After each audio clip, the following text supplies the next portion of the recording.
Hello everyone, welcome back to my channel.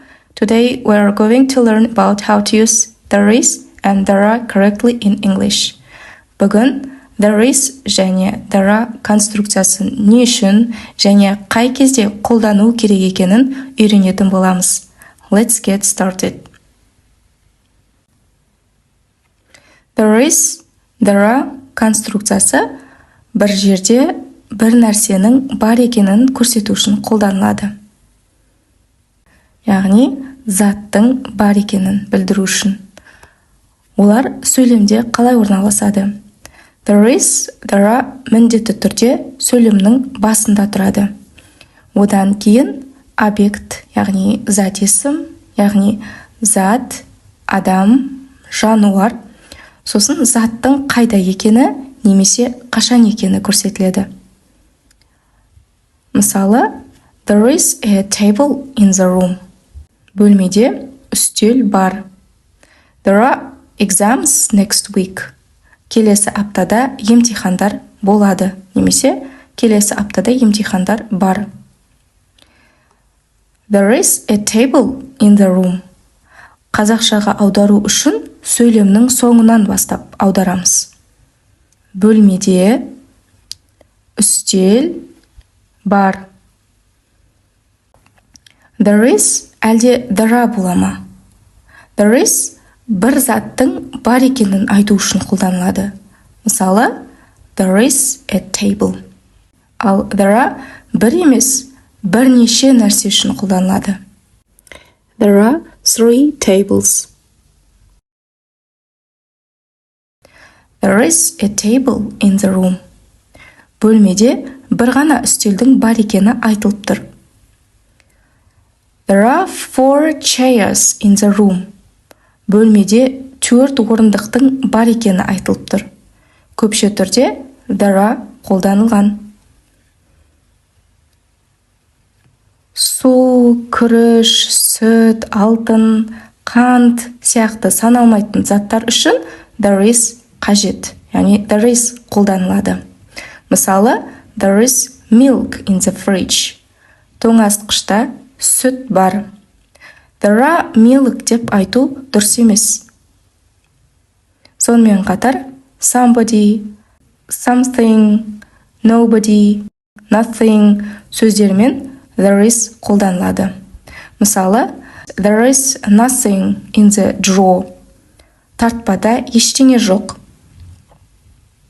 Nothing, ештеңе, мағынасы болымсыз болғандықтан сөйлем болымды болады. There isn't nothing деп айту дұрыс емес. Ағылшындар қысқартқанды өте жақсы көреді. Ал бұл конструкциялар қалай қысқарады? There is, there is болып қысқарады. Айдың орнына апостроф жазамыз. Ал there are қысқартылмайды. Керісінше, бір заттың жоқ екенін айту үшін not қажет.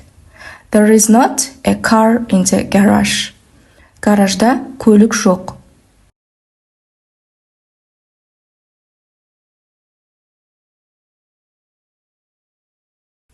There are not 7 books in my bag.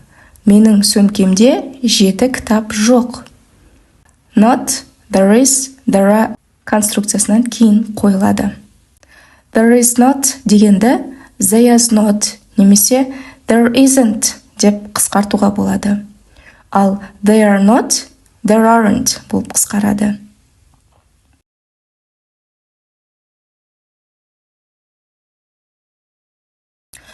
Сұрақ қою тіптен оңай.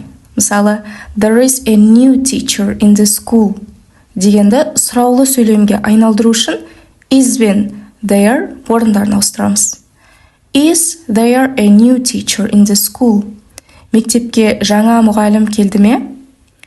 There is, there are тек бар деп аударылмайды. Мағынасына қарай жатыр, тұр, келді деп аудара береміз. Маңыздысы сонда қандайда бір объекттің бар болуы немесе жоқ болуы. Бұл сұраққа қысқаша я деген жауап yes, there is. Жоқ деген жауап no, there isn't. There are lots of people in the park. Are there lots of people in the park? Саябақта адамдар көп пе? Yes, there are, немесе no, there aren't деп жауап береміз.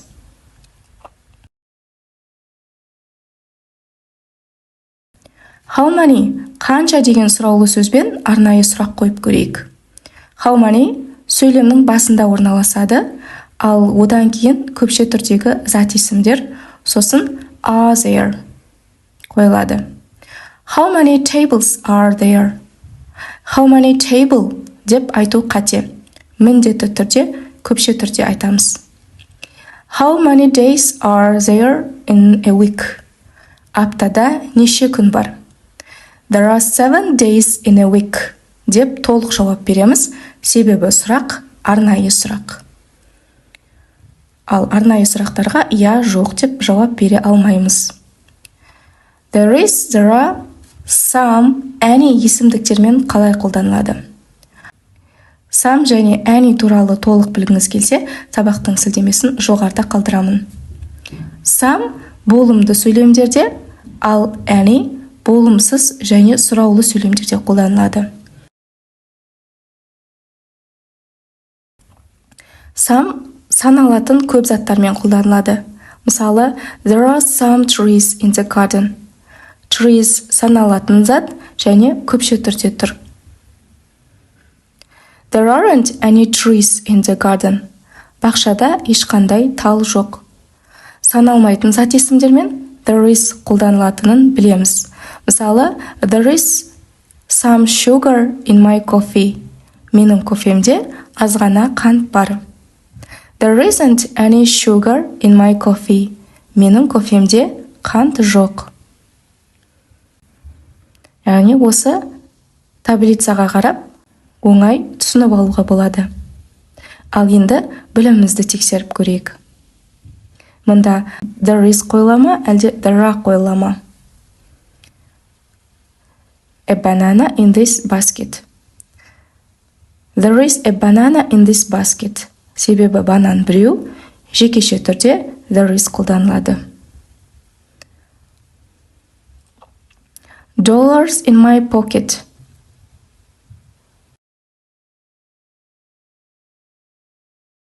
There are dollars in my pocket. Dollars көпше түрде тұрғандықтан there are дұрыс болады.